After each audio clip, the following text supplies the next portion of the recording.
What's up guys, Johnny here with Team Legit. Today I've got Dominator version 2s here, and I want to show you guys a couple quick tips and tricks when you get your goggles. These are a couple things that I like to do whenever we get the goggles. This is not an unboxing video or showing you the quality and things like that. I'm sure a lot of you guys are starting to get them and they're starting to trickle in. We got a nice big batch of them. We've shipped out quite a bit of them, and we're going to get another batch, so we decided we're going to carry the goggles in our store. For more information about that, click the description below. So real quick, when you get your goggles, they're going to come in a nice little box like this. They're not like the old box where you slide out the carton and you pull your goggles out. The box comes in with, the box pretty much carries the nice little case for your goggles. So a couple things you're going to need: scissors, piece of Velcro, small screwdriver, and a razor blade. The way I like to do it, just pop open the box.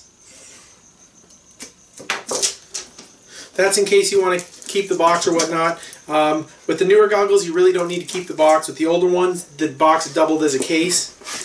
So you're going to get your Fat Shark Dominator goggles. They're going to come in a nice little case like this. I believe all the V2s and the HDs are going to now be coming in this new gray case. If you have the blue case, it's probably because you had a version 2.2. I'm sorry, version 2, not with the updated lenses, but all the new ones with the updated lenses are going to come in the little gray case.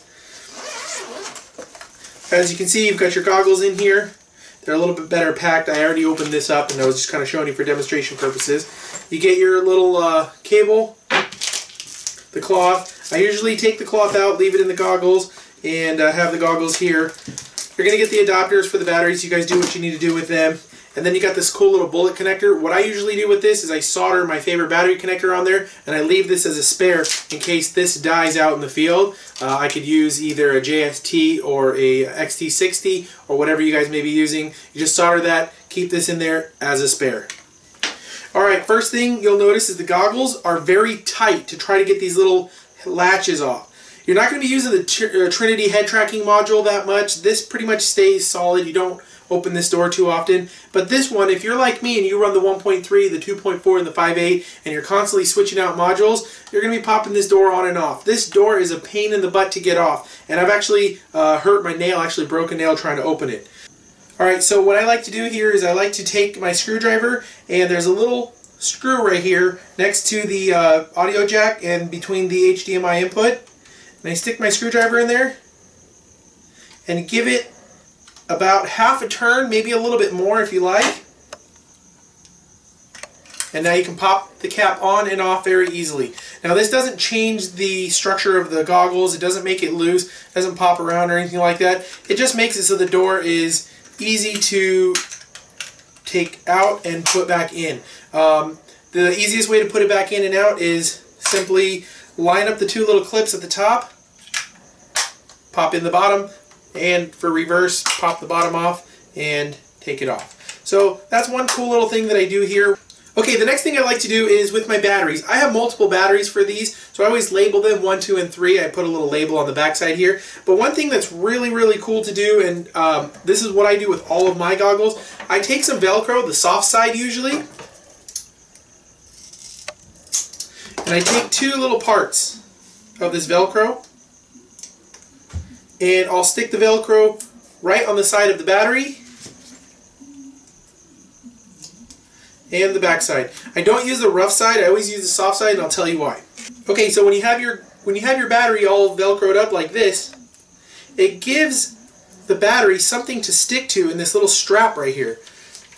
If you put the battery right in there, now it's got friction and it won't slide out. The reason I don't use the rough side is because it'll make this strap right here start to fray and it gets all shaggy, and you don't want that. But the soft side gives it enough friction for it to stay in this compartment, and you can then plug your goggles in. This also makes it nice and comfortable when you're putting it on your head. You don't have to worry about fumbling with your battery. When I used to not put the Velcro, I would end up putting my goggles on and the battery would drop out, and I'm trying to fly my plane and still manage to put my battery back in.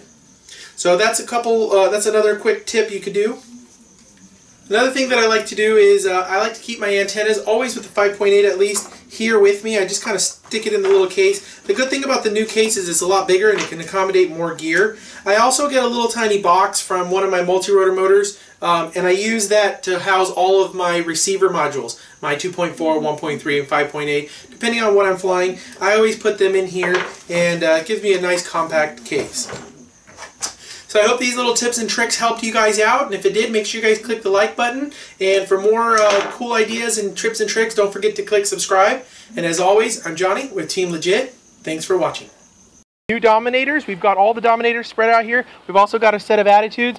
We got the regular Dominator, 3rd generation, Dominator V2, and we're going to refer to this one as the V2.2 from here on out. The only difference between these two is this one has an updated lens and a couple little differences as far as the adjustment, and we've got